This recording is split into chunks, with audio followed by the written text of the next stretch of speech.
Mac and cheese and gossip. Mac and cheese and gossip.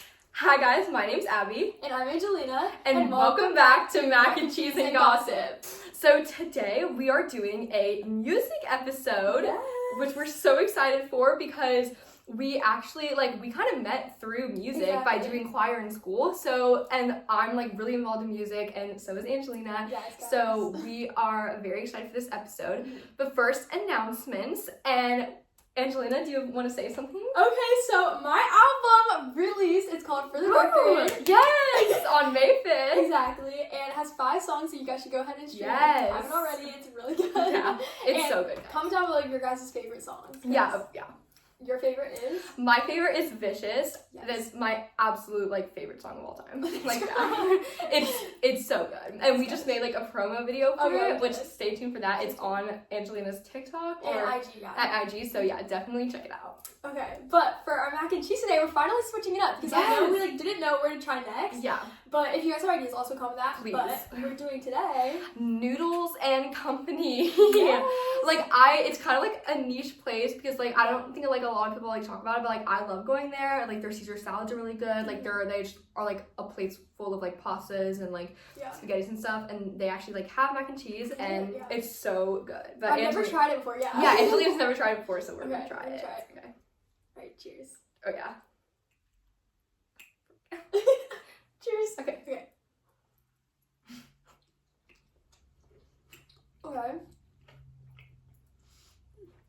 Okay, it's missing a little bit of flavor for me. Yeah.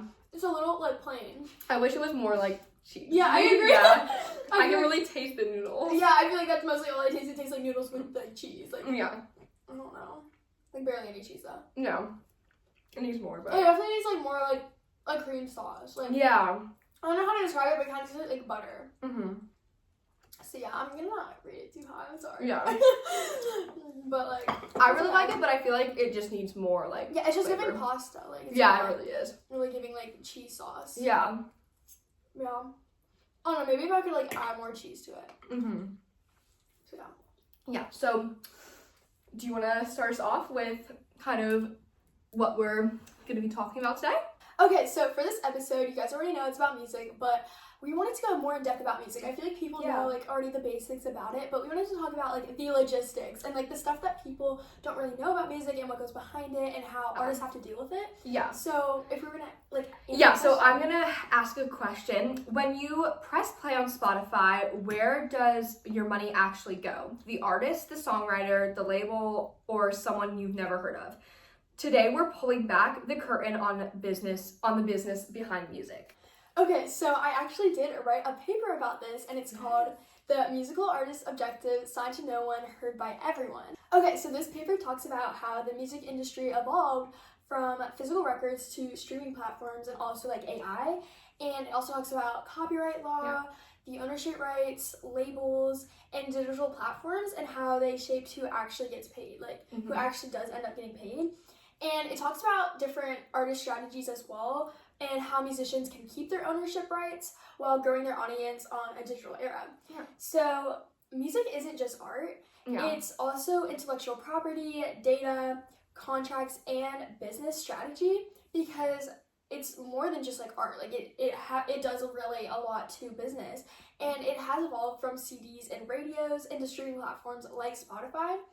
And the evolution of technology also allowed copyright laws to advance as well, creating laws and lawsuits. And questions did emerge from this. So you might ask, how did Spotify even emerge? Well, it actually started from Napster. So Napster allowed users to share their MP3s for free, and millions downloaded copyrighted music. So a lot of labels and artists lost revenue because people were able to just download music for free on this website called Napster. And so the music industry actually ended up suing Napster, and then the court ruled that platforms cannot distribute copyrighted music without permission, because then it just wouldn't be fair to artists and through that, because they're able to just download it for free when it would have copyright because the artist made it. So the impact it had is that it became one of the first major copyright battles, and it forced the music industry to rethink about the digital distribution, and it also helped shape future platforms like Spotify, because in Spotify, the artist, like, you can't just download music for free. Yeah. So a big takeaway from this is that, like, technology moved faster than actual copyright law. So kind of asking like these three big questions is who gets paid, who owns the songs and the masters, and how can artists protect themselves?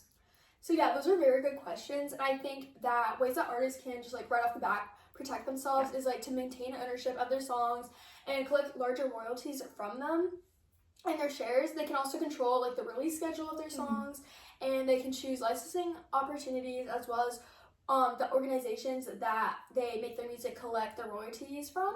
One of these organizations including the MLC, which stands for Mechanical License Collective, and this was created under the Music Modernization Act of 2018, which was basically to make sure that songwriters and publishers could have the rights that they had, and they would get paid under the mechanical royalties that they would get paid under the mechanical royalties that were under their streaming services. Modern artists also can have independence through platforms like DistroKid and SoundCloud, Bandcamp,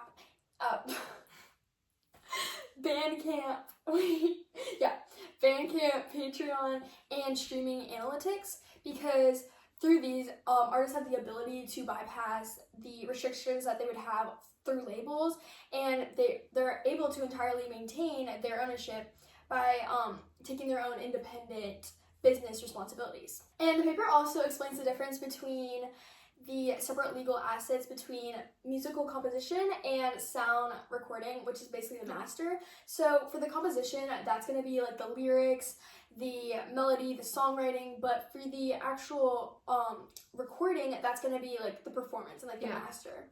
So we have two case studies, and the first one Abby's going to share.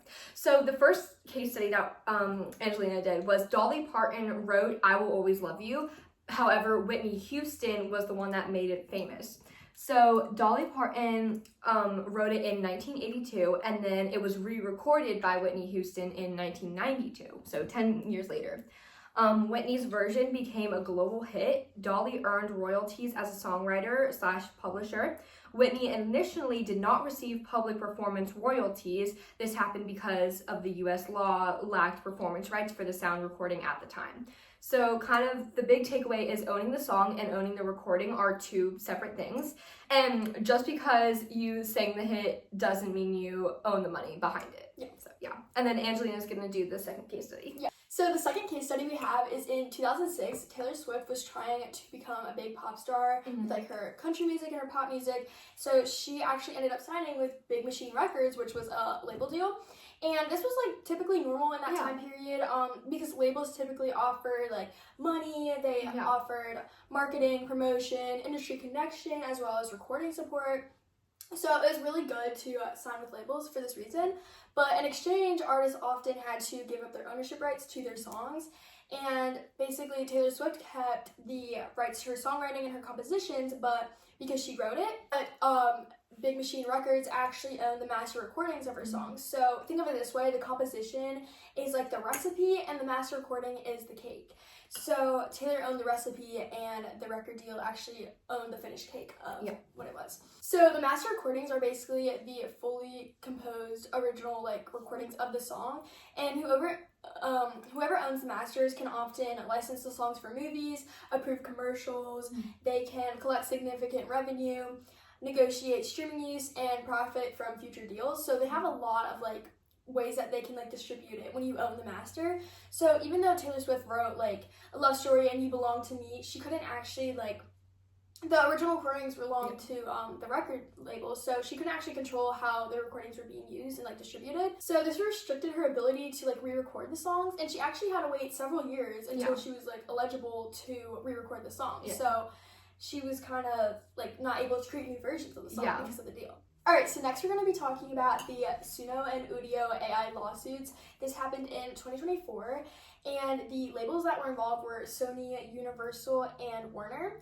So basically the claims that they made was that were that AI models were trained on copyright songs, and music was being used without permission, because basically like when you ask AI, it's getting it's information from already existing songs. So people were saying, oh, like the songs that AI is like creating or like that artists are using are from like melodies or like lyrics that already exist. So they were making this lawsuit that they were like, you're copywriting, like these are things that already exist. The AI companies argued that they were basically humans already learn from existing songs as well. Like when you're listening, like any artist, they listen to other artists for inspiration, and they're using like maybe like melodies or like tones that already exist. So the AI companies were arguing like, hey, like AI can do the same thing if that's what humans are doing, and they said that their systems were using like fair use. So this was the whole lawsuit, and that's like basically what it was about, like the two sides.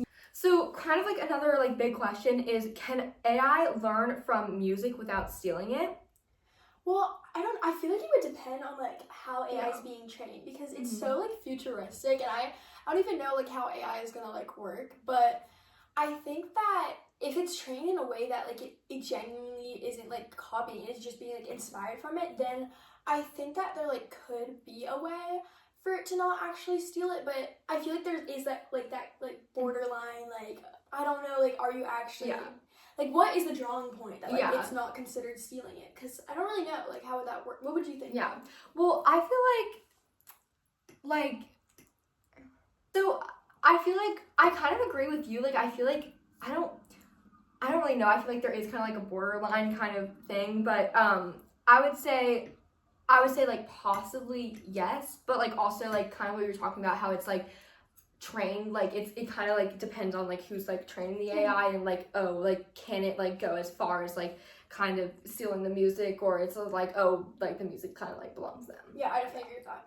Okay, so the last case study we have for you guys today is the Amanda Palmer Kickstarter case. And basically in this case study, it kind of shows how she used a fan-powered Kickstart and like to her like music career, and how she like funded her music. So she left Roadrunners Records and she started a Kickstarter campaign, and her goal was initially only $100,000 that she wanted to raise, but she ended up actually raising $1.2 million. That's crazy. I know, just through like her fan base. Yeah. And nearly 25,000 fans contributed to this fundraiser. So this really shows how she was able to like raise this much money for her career just through like her fans after like leaving her label.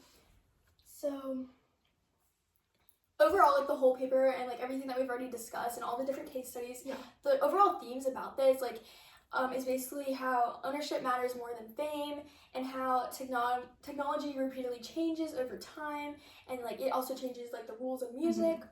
Contracts can shape careers. Artists increasingly want independent. Fans now also play a larger role as well. And also AI might become the next huge copyright battle as well. Okay, so if you know any artists, or if you're an artist yourself, these are some ways that artists can independently reach success. Yeah, so own intellectual property, publishing rights, master rights, licenses, royalties, build an audience before chasing labels to get leverage, gain attention, and better label ideas. Treat music not just as an art, but also as a business. So analytics.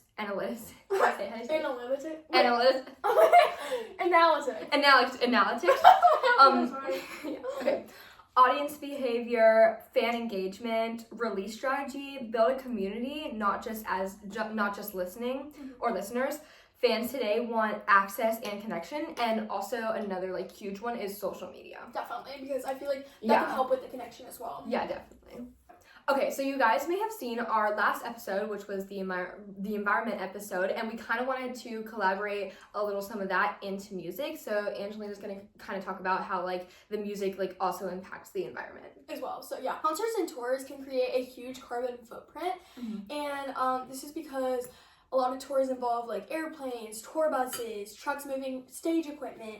It has like the lighting system, it has generators, and it's also like thousands of fans that are traveling to and driving and flying it to the concert. So for example, like you guys probably all know, like the Taylor Swift Eras tour, like thousands of like fans like travel to this, and that like can cause a lot of like fumes and like pollution in the environment through this like large scale through like the large scale touring, like that like amount of large scale touring can like create that effect. So Also vinyls and physical music products and use materials and packaging.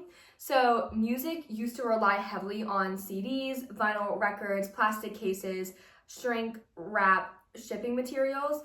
And the environmental impacts of that is plastic waste, malfunctioning emissions, and then transportation emissions.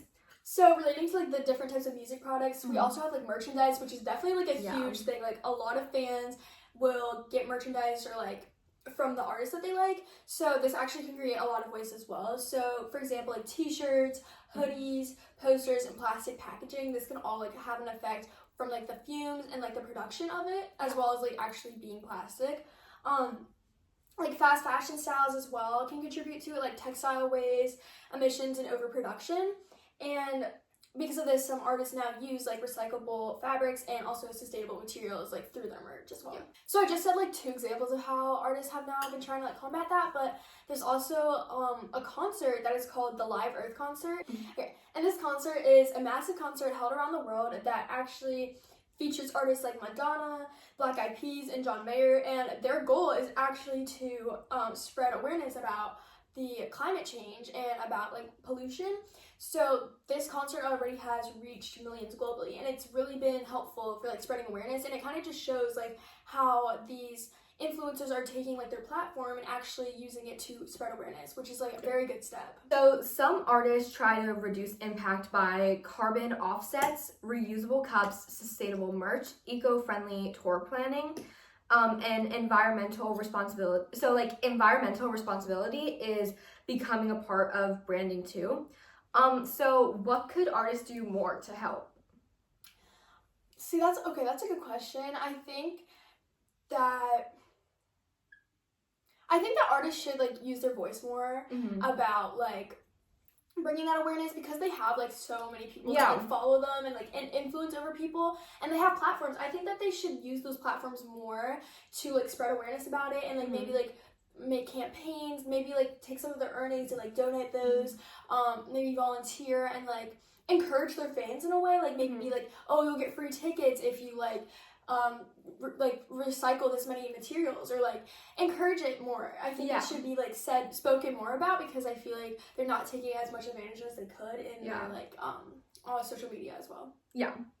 What about you though? So I feel like what you said is like really good. I feel like that they should kind of use like their followers and their fans to kind of like the amount of like the more people that do it, the more impact it has. And I feel like if a group of people look up to one person, I feel like if that one person's like, hey, like you guys should like try to think about doing this or doing that, then like a lot of people will start following it. And then if more people follow them, and I feel like you can just create like a chain of reaction. So I feel like just like kind of like word to mouth, like like artists like going on their social media platforms talking about, hey, this is important, and I feel like this is important to you guys, but also important to me, and like and important to our like whole world. And I feel like that would definitely like help, like definitely using like their influence instead of like kind of using like their fame for good instead of kind of taking advantage of their fame almost. I feel like that like could be a great way of like why like I look up to like the artists like I do, and kind of I think it also could like it can also grow their following too, because like they'll get like those people that support environment into their following as well. So I think a lot about that we already talked about was about like the influence they have, and I think that music definitely influences like culture, because artists have like a huge impact on like fashion trends and like consumer behavior awareness and like the social movements that they can actually create because of like how many people like follow them and like really just like support them. So I think that that they can bring like awareness to like climate activism and like social justice, as well as like if they put in like charity efforts. I feel like because of the influence they have, if they actually like put this effort in, I think that it could really make a change. Okay, so now that we're done kind of talking about like Angelina's like whole paper about it, we're kind of like gonna also like go more into music, and like we're gonna talk about our relationship with music and like kind of like our history like with music and like why we love it. And also we're kind of gonna mention like the differences between us, because like for me personally, like my like dream or like my goal in life is to become like a choral like choir director mostly. So I kind of like, so like my side of music is I'm more of like in like the choir music theory type of stuff, and I feel like you're more into like pop, like going into like the business and like like artistry of like kind of that whole thing. So I feel like we definitely like music is so many different things, and I think it's really cool how we have like different relationships to music in different ways, but they're like all the same thing. Yeah, we share like the love of music with different like sectors of it. And so kind of like I feel like our relationship with music is like, so like we said, like we met through music and choir and like school, and like that has been like, and we've like gotten to know each other better through that. And like we kind of talked about the story of how we created the podcast, but we were actually at like a choir event, and then it was like, oh boom, like this whole idea like came into our heads. And anytime we wear that dress, oh my gosh, anytime we wear our like choir dress, we come up with the greatest ideas. Because literally like a couple days ago, or we were literally like in our like choir like dress like outfit, and we came up with like the idea to do like some promo videos, and it was like really good, and it turned out really good, guys. So definitely go watch it when it comes out. But and so kind of just like my relationship is like, so my dad is a choir director, and he does work at like my school, like choir, like teaching for middle school. And I've kind of like always like grown up with music. My dad's like a music major, my mom's a music major, and so I've just always like kind of had a love for it. And then as I grew up, I was like, I really want to do this. And like kind of like being in choir with our choir teacher, I've always loved like the idea of music theory, and I really want to like study it more. And I think that's what I'm going to study in college is music theory. And kind of like music theory is like kind of knowing like how music works, and like kind of so like using like solfege like we do in choir, and like kind of like a diminished like third, and like I'm just throwing like terms out there, but like just kind of knowing like, oh, what's in like a G sharp major chord, or like things like that. Or I just think it's really like cool, and like I always think like music theory is like really interesting, like, oh, like what's this jump like from like a note to a note, like how does this music become, like what is like the difference between legato and staccato, and how to like, and I also think that music theory is like so good for like also making like your voice better, because we're both singers, and it's like,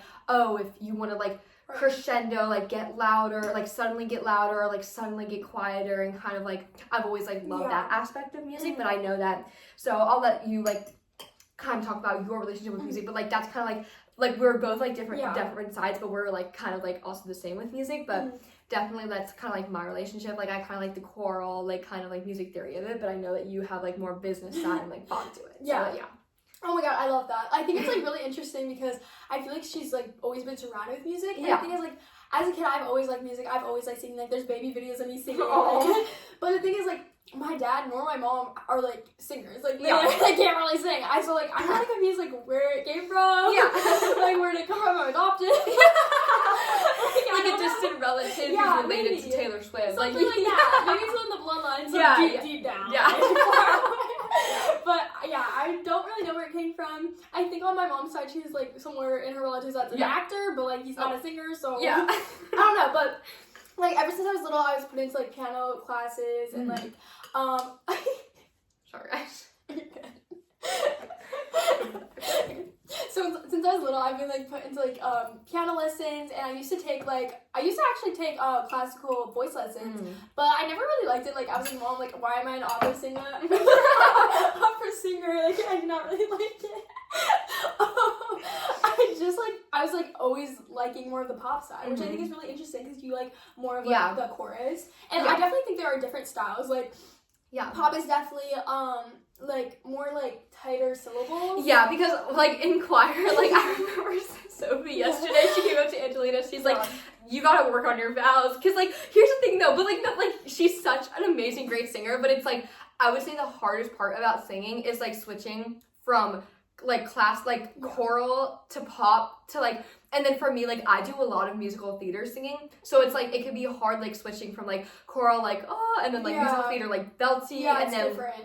And then pop, because like pop, like your vowels are like they're kind of supposed to be spread, honestly, but like in choir, like it has to be like and like and then like tall open, tall, exactly. And so like that's not really like what you're supposed to do in pop, and I think I don't know. Like, I'm not gonna speak for you, but like, I feel like it's hard. I need to like learn to switch back and forth better, but yeah, it's definitely different. So I definitely, as a kid, did not really like that like tall vibe. Like I was like more drawn to like the pop kind of style, and I've like definitely been influenced. Like I love Olivia Rodrigo, Tate McRae, like they have my heart. The Weeknd, I love him too. So I feel like those have been like big inspiration. Madison Beer, like big inspirations for me. Like, and so I always loved singing, and then I remember I went to a convention. I think I talked about this before in a different episode, but that's where I met my producer, and I started, I've always, like, written songs when I was younger, but, like, they wouldn't, like, just, like, on the whiteboard or, like, on paper, nothing really serious. Like, not the actual structure of, like, the verse, the chorus, like, it was just for fun, and then I actually got a pop voice coach. His name's Saeed. He's the best. I love him. If you're watching, you're the best. He's really helped me, like, a lot with, like, warm-ups, and, like, he helps me write my songs. He's been in the studio with me to help me record. So I definitely think I've like evolved, and like that's my relationship. Like I go to California, I record in the studios, like I have my album out, I have like 13 songs. I'm more like the business side. Like I like actually looking at the analytics. I've never known how to pronounce that. I think like it's analytics. Wait, like that might be wrong, but and so I like looking at that. I like knowing my audience and like making my songs like altered for my audience and everything, but like also still I like to make it relatable too. I like to take like personal experiences like or emotions that I've felt or like my friends have and like write that into songs and things. Like it's just like a good way to connect. Yeah. And I also feel like a really good like also like another difference is like she like completely writes songs, and like something that I like to do in my free time is arrange songs, which is basically kind of like I'll already take like a song, like I've already arranged like a lot of songs in the past, but like right now I'm working on like an SSAA version, which is like soprano 1, soprano 2, alto 1, alto 2, which is like high voices for soprano and low voices for like altos, for like all like a female group for all, because we're actually in an a cappella group together. That's also how we met. And so I'm working on right now on arranging like this like song called Enchanted by Taylor Swift, and like and so I would like hopefully be able to perform that one day with our a cappella group, and it's kind of like already it's like already taking like a really good song that you really like and then turning it into like not like a choir piece, but like harmony, like a pitch perfect kind of vibe thing. And so like I really love like already taking songs and like putting them into be like, oh, like maybe I'll add like a staccato like E sharp, D flat, and then like keep going like here, and then like maybe I'll add here, and I'll take inspiration from like other arrangers, and like that's something that I really like to do. But I also love how she just takes like nothing from like scrap and just like makes it into a song, and I think like that's like amazing, but it's like really cool difference. That's good. Yeah. Okay, so I'm gonna like talk like mostly about like this stuff, you got that. And then like So mostly about that, and then what's the next one? Okay. So basically at my school, like kind of how she's doing a paper, I'm also kind of doing like a research thing next year though. And basically it's kind of going to be about, there's just like the whole major theme about it is like the major impacts of music on the world and why it's so important. And these are kind of just some like, I'm not going to go like fully in depth, but here's like just some like bullet points of being like why like I love music and why I don't think it's just good for like an individual person, but why I think it's like actually good for like the community and the world. And I actually have like real life examples kind of like to my point, but I'll just be like so for right now, like music can like bring people together. I really believe this. I think it can bring like a whole community together and like share something that's like deep and personal that can't really be like kind of described as a feeling. And like definitely. And I feel like it makes people feel things like emotionally, like it like I'm trying to do like the science behind it, but like I know there's like something in your brain that like you hear like you can hear a melody or you can hear a lyric and then immediately like have like a whole like I don't know how to describe it, but like a whole thing in your brain that's like, oh, like this song is important to me, this song makes me feel a certain way, this like beat, like this lyric, this whole like melody, like I know for me, like I don't know, this is like really weird or like niche, but anytime like I'll hear like a couple notes and like it can either make me feel like really sad, or I'll hear like an upbeat like let's say like in like a G flat, A, and like a D, like all like three together, like I'm just visualizing it, but like that can be like, and then I'll be like, oh wow, this is like a song about hope, or like this is a song about like peace, or like kind of like thinking of like that, like that's also like music theory, like being like minor sounding or like major sounding. And so I also think it's very important because like also with science behind it, it has brought people out of comas before. I've done some case studies about it. Yes, literally Stranger Things. But yeah, I've like seen this like brought people like out of comas before. It's brought in like dementia patients like back to like the like I don't know like state or like what they really were. And I said, and also like kind of with the dementia. And I've like found this quote of like your brain can always make you forget people but never music, because it's like it's always like sometimes when you have dementia you won't really remember your daughter, your family, your mom, your your father, like anyone in your family, but just hearing like a song that you used to remember like playing like as a kid, or a song that was really important to you, you can always like remember that, and it can like help you. So I also want to do some like science behind that, but I'll like add that in my paper. And music has a way, and like I also really like this point of I've always thought about like music has a way of being emotions when people can't really understand their own. Definitely. I've kind of like always thought about how like sometimes I can't really understand an emotion, but like if I'll put on like an Olivia Rodrigo song about like this specific thing that happened to her, it can relate to this specific thing that like I'm feeling right now. So I feel like even when I don't understand like complex emotions, because it's like I'm going through like adolescence, like I'm a teenager, like I have like a lot of feelings, and like sometimes I don't know like what to do with them, so I do feel like music helps me a lot, kind of like it's like it's a whole nother like world, and I think that's really amazing and cool for people.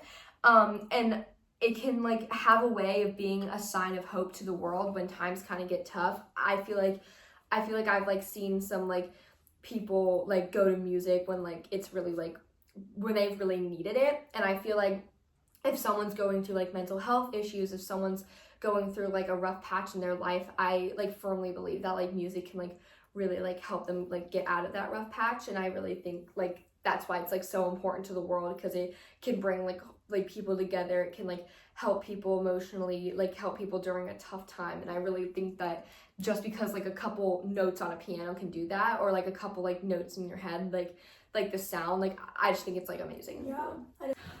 Okay, guys, so now we're going to talk about like our experience with music. So like we talked about our relationship with music and like how we're into it, but like here's kind of like what we've done in the past, like performing and like other stuff that's like we've done with music. So okay, yeah. So starting like what we've done together, we both went to this music festival like yes. I think it was like a couple months ago, and we learned a lot about like really connecting with the audience. Like I know we talked a lot about like connection, and it is super important to like actually connect with your audience.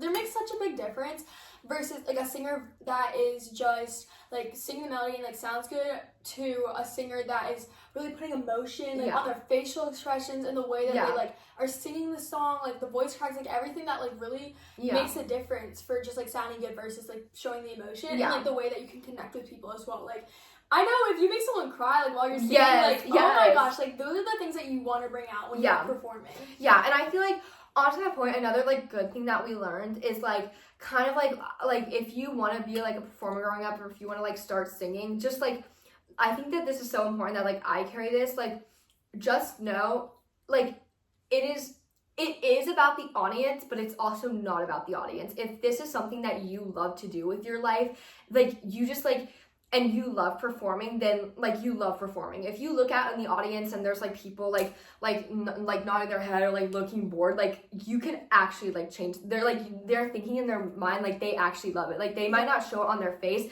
but they like will like actually like love you performing. And it's like, if you love performing, like do it for yourself. Don't do it for like, don't try to like impress like the grumpy old man in the back. Like don't be like, oh, it's all about them, because it's like, if this is something you love to do, then just have fun with it. Like it's your performance, it's your voice, it's how you're showing up for the world with art and with music. So I feel like kind of just like an important thing that we learned is like kind of just like performing should be about you, because it's like when you're like, when you have like a job or you're doing like, are you doing something because like you're doing it to try to make other people happy, or you're doing it because like you are happy? Like if like nursing people, like you would like be happy like helping other people because you want to like save people, like being doctors or like lawyers, you want to defend people, and that makes you happy. Like you shouldn't have to like cater to like everyone's needs about like, oh, like you like need to be perfect in this, like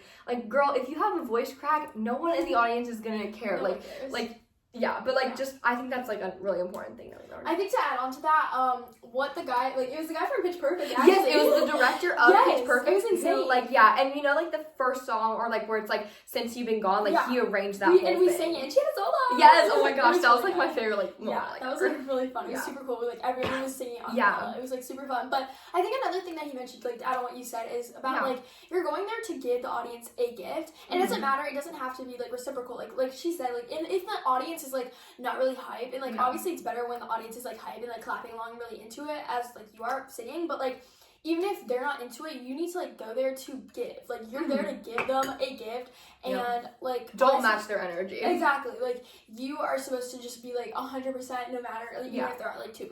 And I just want to add that. So, like, also with our experience with music, we've done, like, a lot of, like, music, like, choir performances together. We've done a lot of concerts, like, so many concerts, with, like, different styles, and, like, just, like, with languages, me, Italian. Yes, lots of languages, like, lots of different performing with music, and, like, this is so crazy, but, like, another thing that we both have in common is we both sing at, like, the same nursing home, and basically, we get community service hours for just going and, like, spending, like, a couple, hours of our day just, like, going and singing songs, and, like, to me, like, it's such, like, a highlight, like, of my, because I go every Sunday, so it's, like, such a highlight of my day, just seeing, like, them enjoy it, seeing, like, them clap along, like, taking requests for music and being, like, oh, here, and, like, them just really, like, enjoying it, and, like, I know that they look forward to it, because, and, like, I know the staff, like, also, it's, like, we're performing for the guests, but, like, some of the staff are, like, really into it, and they, like, really, like, cheer you on, and I think it's, like, such, like, a great environment to, like,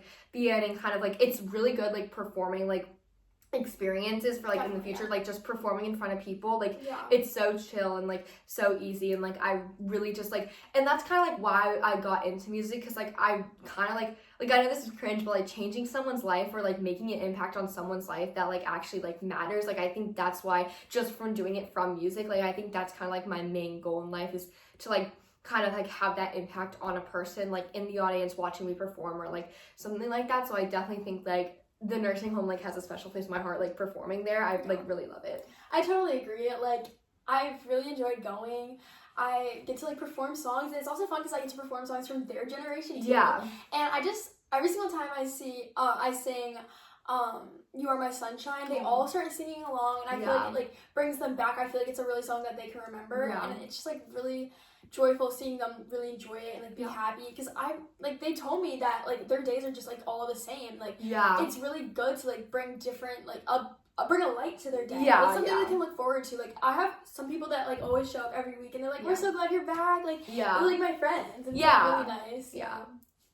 Yeah, and then I would say, like, another kind of one, and I don't know mostly about you, but something else I really like to do about, like, experiences and, like, performances with music is I really love singing, like, national anthems, and kind of just, like, I think it's a really cool experience of, like, going to different, like, football games, hockey games, baseball games, soccer games. Like, I really, like, I think I've performed at, like, every single sport, like, known to mankind, like, but, like, yeah, definitely, but, like, yeah, I, like, I love it, like, so much. I like, it gets to the point where, like, sometimes I, like, forget the words, like, 5, like, seconds before performing, and I'm like, I'm great, but then, like, right as I get it, like, I get the words, it's, like, embedded into my brain, it's, like, muscle memory, so even if I'm, like, practicing at home, I'm like, wait, what's the words, I, like, go up, and, like, I know it for, like, a fact, and, like, I really, like, love it, and I also, I feel like just performing, like, that type of, like, song to, like, and plus, like, it's such, like, a great, because so many people were there, like, you never know, like, agents that are out there, you never know, like, the certain people that are watching you, and, like, kind of, like, feeling this, and, like, obviously, they're, like, hand over their heart, like, looking at the flag, but then they're, like, listening to you, and, like, oh, like, wow, and, like, I feel like the biggest crowd that, like, I've ever, like, performed for has been, like, I want to say, like, 50,000 people. Are you serious? For, like, I think it was either a baseball game or a soccer. What? So, like, I recommend, like, also, it is, like, it might be, like, hard, like, oh my gosh, like, how do you, like, get that opportunity, but, like, literally just emailing them, like, reaching out, like, start making connections with people who, like, run, like, the management for getting, like, national anthem performances, but, so, You're but, nervous? okay. Here's the thing, I'll definitely talk more about this, about, like, performance anxiety and stuff, because I have, like, a whole other section about that.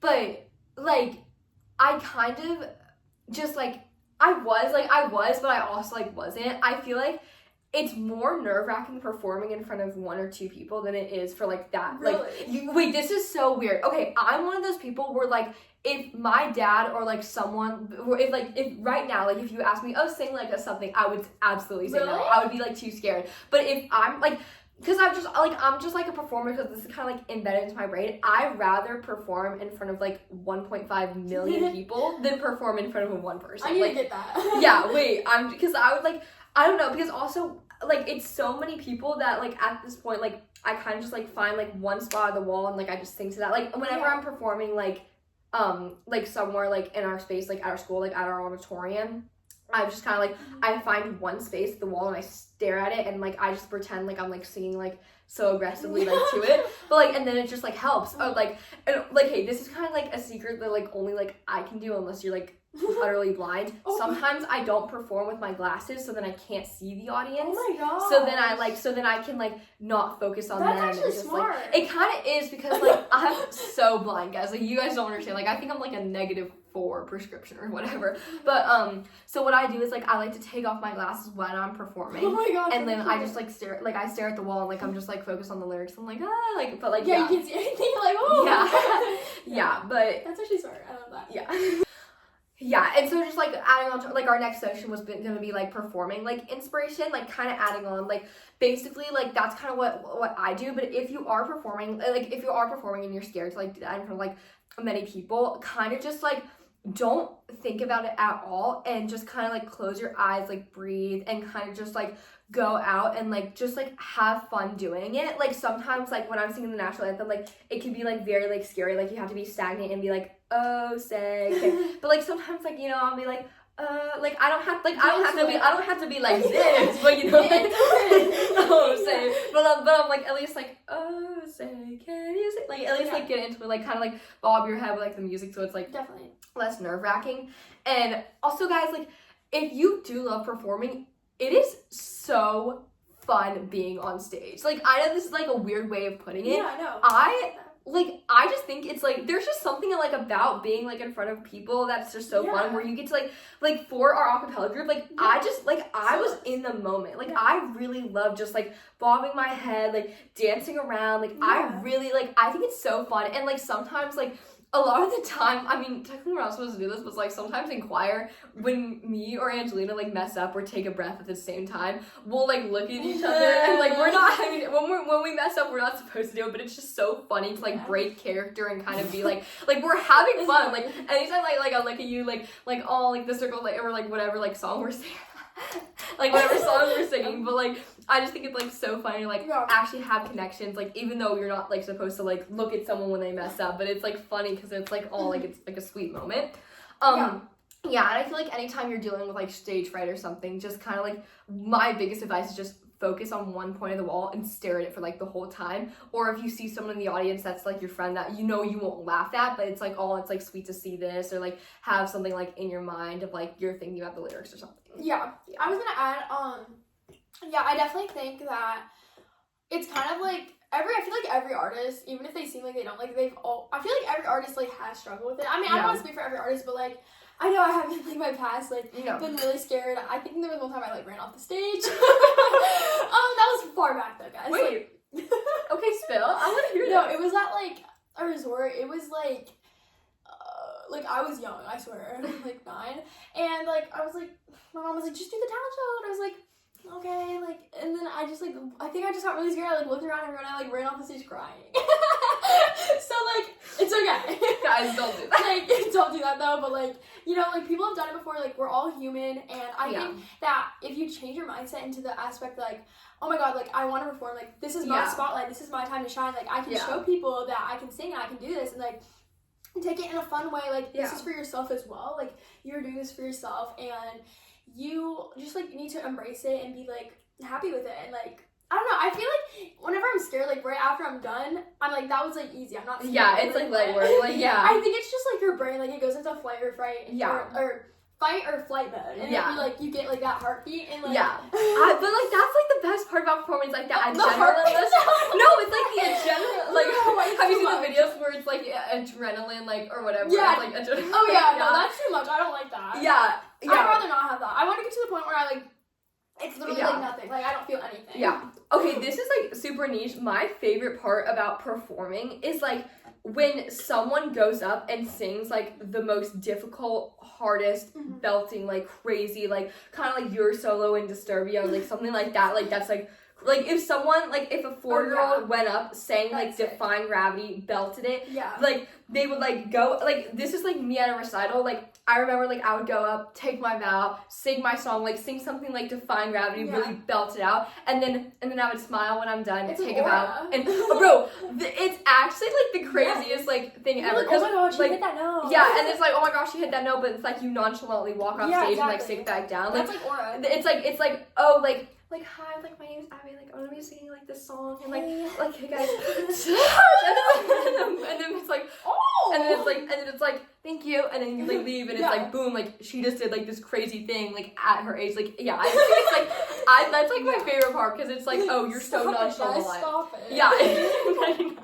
Paparazzi cheese. Yes. No, yeah, I agree. Yeah. So as I'm going back to my point about how like music like impacts in like the world, and so like here are like real life examples, and my favorite example is the band Queen in the 1970s. They went to perform at the famous show Live Aid, which was basically a fundraiser to, it was kind of like a telethon or whatever those things are called, where it's like, oh, you call in and you like make a donation to like the cause of like trying to raise money for people who have AIDS, and basically these like bands and like these famous people would go and like perform, and like they weren't making a lot of money, and just from the band alone of Queen made 100 like or $1 million or like 1 million pounds because they were performing in England, but which is like in the 1970s is probably like 100 million like today, like in 2026. But I would say like that's such like an impactful moment, and like I've like seen videos of like the crowd like sobbing, and like obviously when you go to concerts now like you're gonna be crying because it's like oh, but it's like it was just such an impactful moment when they started singing like We Are the Champions and like Bohemian Rhapsody, like the fans like just had like this emotional like connection to the band, and like that's what I mean by bringing people together, because like not only did they perform, but they performed for 1.1 billion people like who was watching it like there like in the actual conference and watching like on TV. They were performing in front of like 1 billion people, and so I just think it was so cool how it brought all those people together, and how that they actually made the change to raise that like much money for like people with AIDS. And I think like just like that real example was just like to me was like very cool. And then also going back to like my point about the like people with dementia, there was, I don't know when this was or where this was, but I kind of got like a brief overview of like this very old woman who had dementia, and she didn't remember anyone, but when her grandson played, like it's kind of like what happened in Coco, like the movie, like Disney. Oh, yeah. And it's like when her grandson played like the song that her father used to sing to her every night, she remembered the whole song, and then she started to remember like, oh, like you're my grandson, like I remember now, like Yeah. I remember this, and it was brought back like just by that one song. And then also like kind of bring like more historically, like the real life examples is like during the civil rights movement, when enslaved people used to like use music to communicate, to like try to escape. Like I think that's like so cool how like they were using like that way of like trying to have like communication, like the fact that music was their way of communication. I think that that's like really like amazing and cool. And then my last one is in 1969, the Woodstock Music Festival was a 3-day gathering, and it became the ultimate symbol of the 1960s countercultural moment, promoting peace, unity, and a collective stand against the Vietnam War.